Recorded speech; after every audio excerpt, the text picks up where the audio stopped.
Alright guys, welcome back to Persona 3 Reload. Last time we met in Persona 3, we did the first, I'm going to keep putting it in quotes, first full moon boss battle with C's. So yeah, it went pretty well. I mean, we survived, we were also level 99, so we had no problem surviving.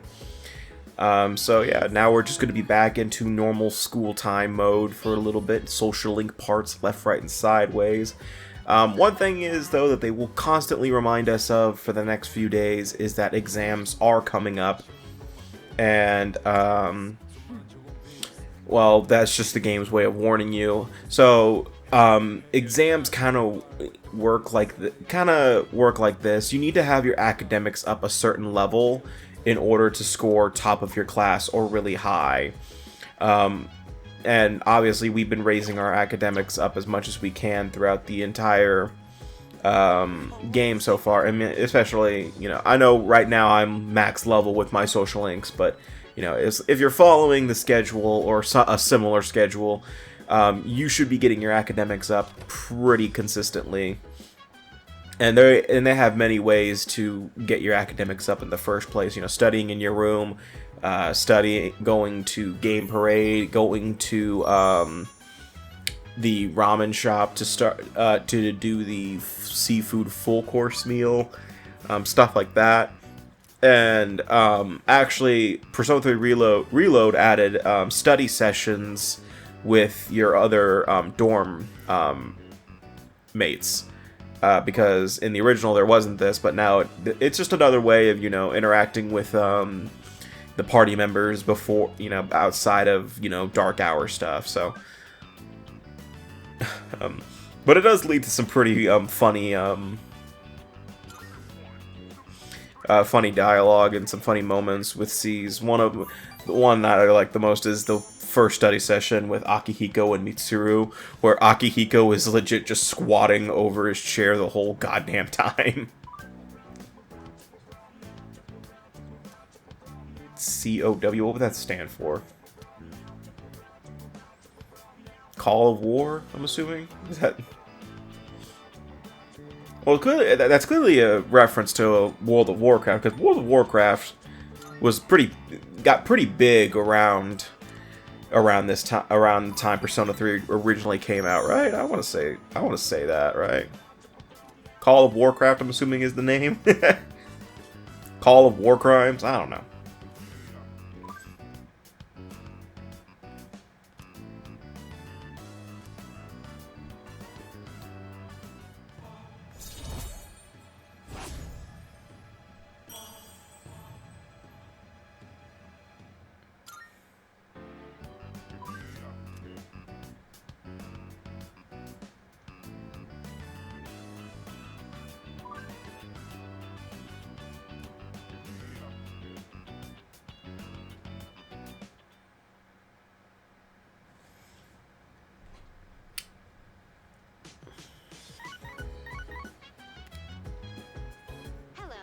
Okay, so this is actually where we learn about Elizabeth's requests. This was something that existed in the original and every version of Persona 3, and technically every Persona game has this to some extent. I think Persona 5 doesn't have the long list of requests like Elizabeth does. I don't recall if Persona 4 and Persona 4 Golden had something like that. I think Margaret did, but not Marie. I can't remember off the top of my head. But Persona 5 I know definitely didn't, because the only requests that the twins gave you were in Persona 5 Royal. They had the hangout events that you could do with them, and they did have the Persona requests, but that was the way you progress their confidant with them. That was the only way. So in terms of what Elizabeth's requests are, they are a variety of missions where basically you're just getting an item and giving it to her, or, you know, completing something and showing her that you did that. There are some that are given a deadline, so you do need to make sure you prioritize doing those requests as soon as possible, because if you don't do them, like that one that says, get me pine resin, that was dated for 6/6. that means that if once it goes past June 6th, then you can't do that request anymore because you missed it. But usually the only ones that are restricted to a certain time period are really just ones that you're getting items from one of the party members and then giving back to Elizabeth. But there are some that are technically restricted by time because you can only get that item at a certain time. Like there's one where she wants you to get like the max safety set or something like that. You can only get that through Tanaka's shop, meaning that you do need to keep an eye out for that. There is one that requires that you get items from the beach when you go to the beach with the Seas crew. You know, just keep, you know, just go through Elizabeth's requests. It's good to check them every month or so. Like, I check Elizabeth's requests pretty much almost all the time, probably every week or so. You know, just to double check and make sure, you know, there's nothing new that popped up.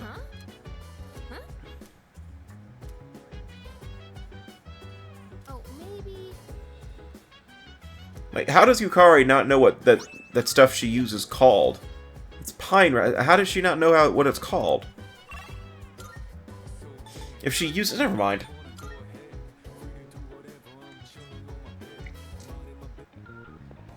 Marvelous. I'm looking for. But most of Elizabeth's requests are pretty easy. Another set that there is fusing a certain amount of personas or fusing certain personas with certain skills. So again, you got to read through those and, you know, double check and see what it is. Like, I think one of them is Nico Shogun, but it needs to have, or no, it just needs to be a Nico Shogun. But like, there's one, I don't remember the specific of it, but it's like, you need to have a persona with like, Magaru, you know, something like that. You know, it's stuff like that, which, you know, these requests are made a lot easier in Reload since you can actually choose what skills your personas inherit, and plus with skill cards and shit like that, you know, it is much easier to, okay, I thought the game was frozen, or my player was frozen. What was I saying? It's a lot easier to, you know, get the skill that you want for Elizabeth's request into the persona that you need it for. Unlike the original, where the original you had to like basically cycle through the fusion possibility like a million times to get the result you wanted, because you couldn't, because it auto inherited skills. Am I okay? It auto inherited skills for Persona Fusion. What the hell am I doing? Okay, I think I know what I'm doing, but at the same time, it's one of those things where it's kind of annoying. I'm reading.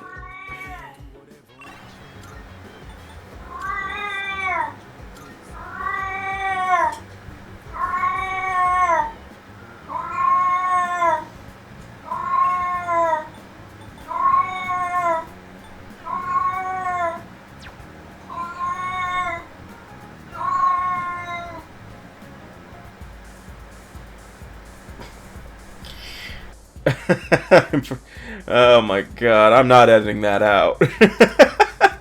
I don't know why she does that. She does that like all the time. There are times where I'm just sitting on my bed or I'm playing a game and she just starts screaming like that. I don't know why.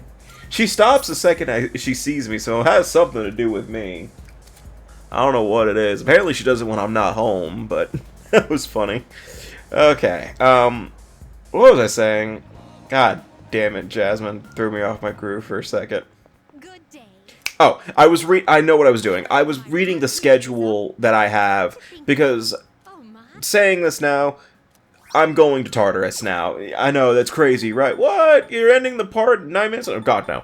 I'm going to be doing a little exploration of Tartarus in this part, yes. So this is a social link part for the first 5 minutes, and then a Tartarus part. Mainly just setup work for Tartarus, and I'm just... You know, so usually, you know, I'm going to Tartarus with a few things. I'm talking to Elizabeth a lot to check her requests. I'm going to Club Escapade to get a fortune reading. And, I talk to Mitsuru or Fuka when we recruit her, and I say, "Let's go to or I check everyone's status." Yes. Now unfortunately, we haven't reached the date in which Akihiko joins the party, meaning that he is not part of our battles for this exploration of Tartarus, and this is the last time I explore Tartarus until we go to the next full moon boss fight. So sorry, Akihiko, you don't get to do jack shit. Marvelous. This is actually the tutorial about the additional major arcana that you can get. So after every full moon boss battle, you'll get a major arcana related to the one that you just defeated. So we just got the High Priestess Arcana, since we just defeated the Priestess Arcana. It basically just adds an extra card to shuffle time, increasing the possibilities that you could have during Tartarus. I don't remember what the High Priestess card does. I'm struggling to remember here. Hey, you like that clever editing, by the way? Yeah. That's some good editing, wasn't it? Yeah, so here it is. That is them saying, that is one of those requests. Those are some fusion requests that Elizabeth gave me, which was, fuse a persona with Koha, which is a skill that does light bless damage.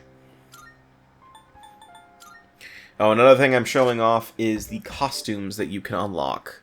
So some of the costumes you unlock through gameplay, doing certain things, getting through certain floors of Tartarus, especially boss floors.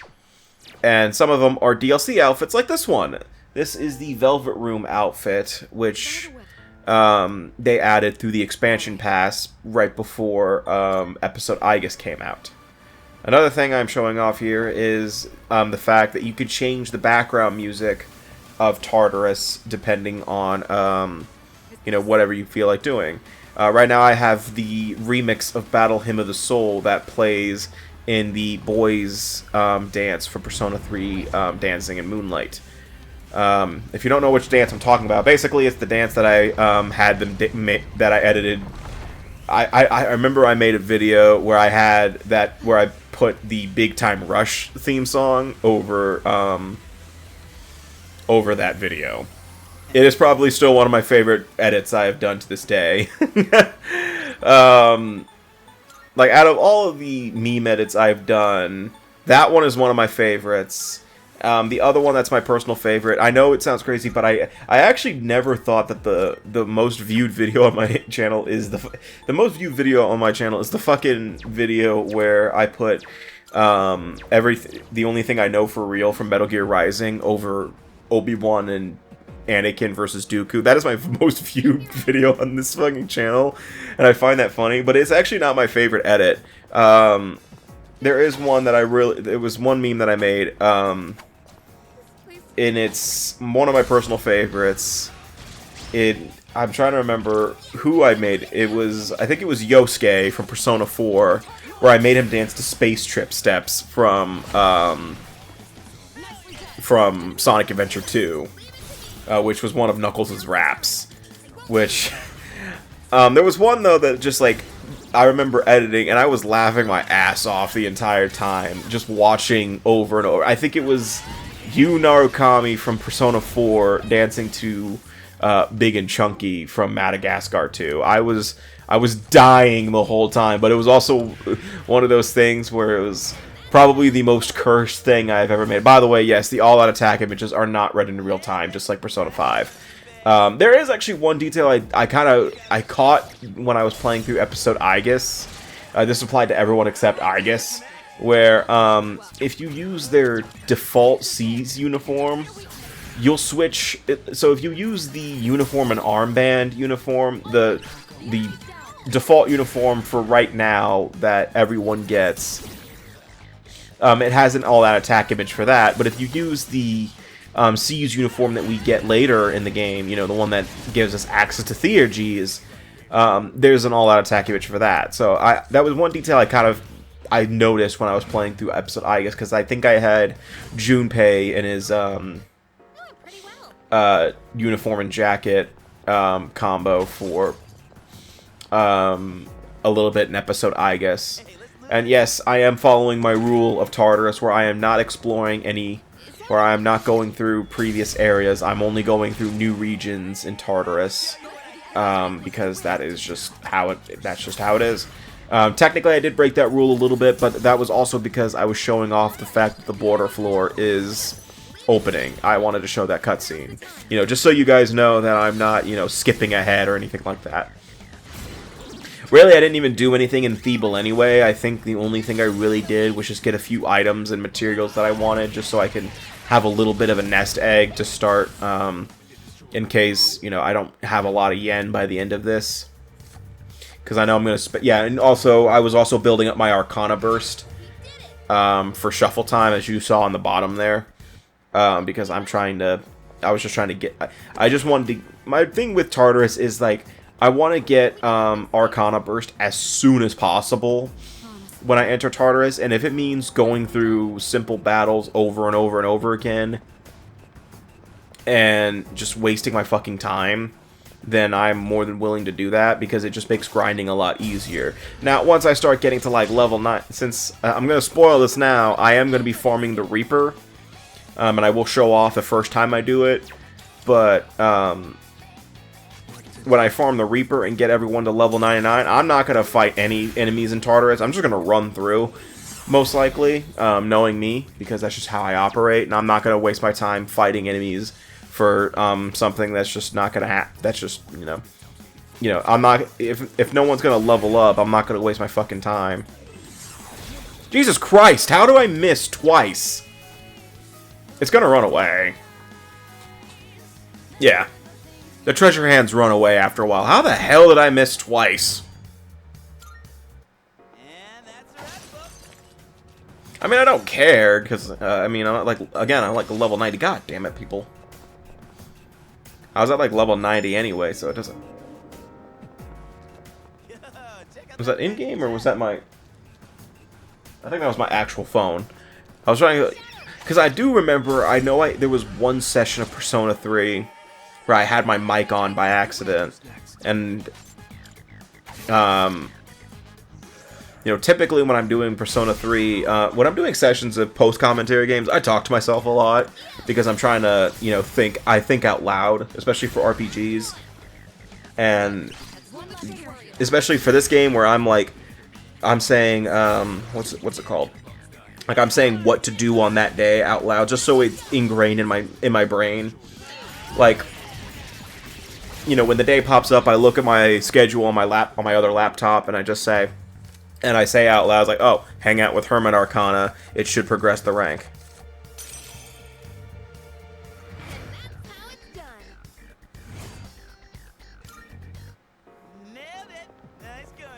Did Junpei even do anything in that battle? I wasn't looking. I wasn't really paying attention.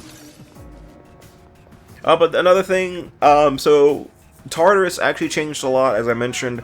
But, I think they did a really good job in making Tartarus, much more... What's the word?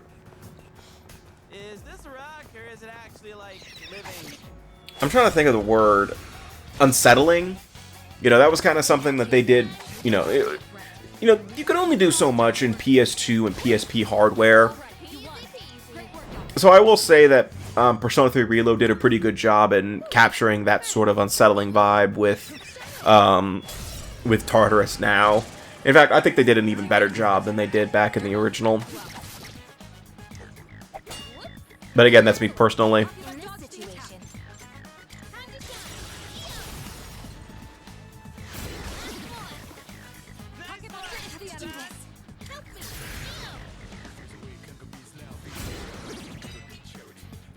And yes, if you're wondering, yes, those goddamn enemies are tables.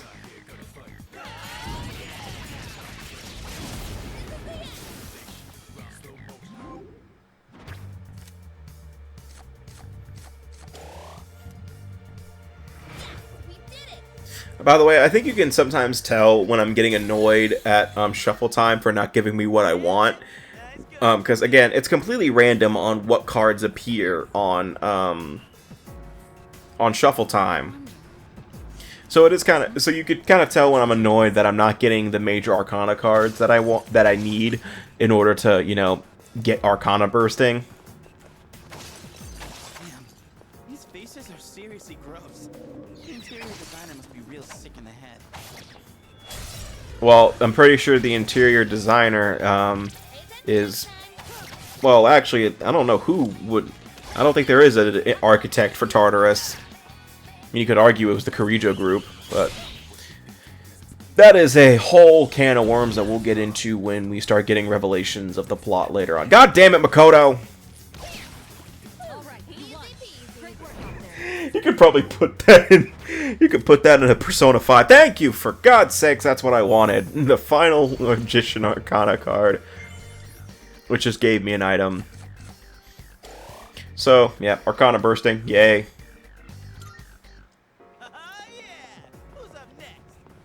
But I'm pretty sure you could put my goddamn Makoto over someone playing Persona 5. And when Makoto does something in the story, just put my goddamn it, Makoto.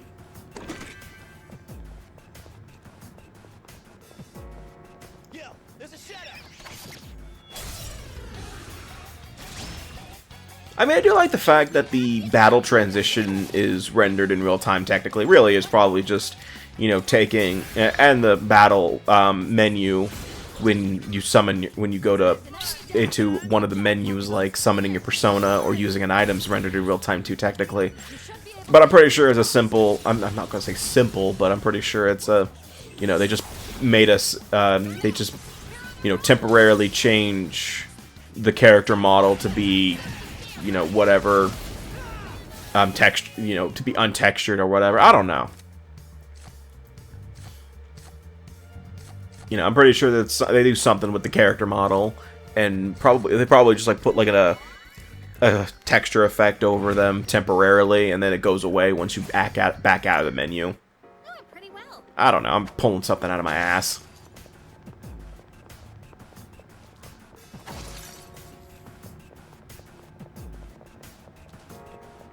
Oh, another thing about Tartarus is, I think I mentioned this, is that as you progress through Tartarus, the theme will add more of a melody to it, so you'll start hearing more and more, you know, instruments and stuff like that throughout the entire game. So, you know, back in Feeble, you only heard like the bass of it, which was like da da da da da da da da, and over and over again, and then now you're hearing like in the background like da da da or whatever. That The enemy's down. Good hit. I won't lose.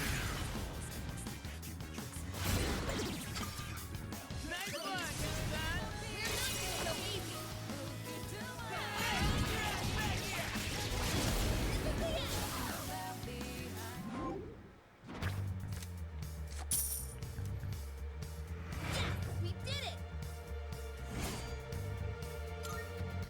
Let's do the same thing for our next. okay, good. I was expecting Junpei to say nailed it and nice going, Junpei. Like praising himself like he did something this time. I swear I could probably just put Junpei out of the party and then he'll still say that he did something.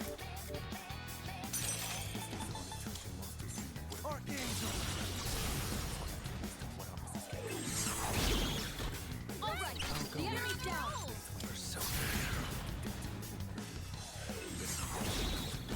All right. The enemy's down. Okay. So the thing is In this situation, 9 times out of 10 when the cut-in appears for whoever you're using whenever you hit a weakness or a critical hit, that usually means that you guarantee to hit in some fashion. So if like you're doing an AoE attack and the cut-in happens, that means you hit something, but you still probably missed someone.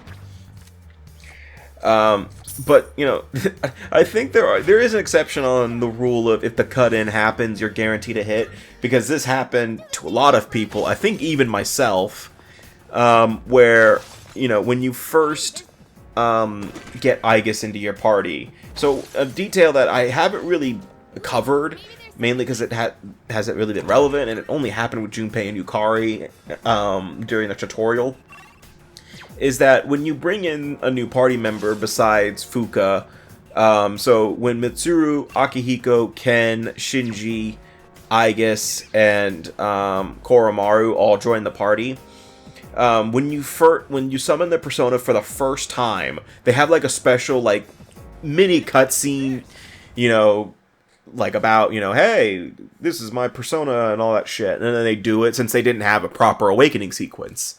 But when this happened to me, I remember it happening, where Aegis went through her whole monologue saying, like, I am Aegis, ready to destroy shadows. And then her cut-in happens. She missed every fucking enemy on screen. And I was so pissed off. Because I was like, alright, that's cool. Thanks, Aegis. You are the best shadow suppression weapon ever. But that's going to do it for this part. So the next time we meet in Persona 3 Reload, we're going to continue exploring Tartarus. I think actually we're not going to be exploring Tartarus for that long in this session, but who knows. So see you guys next time, and take care.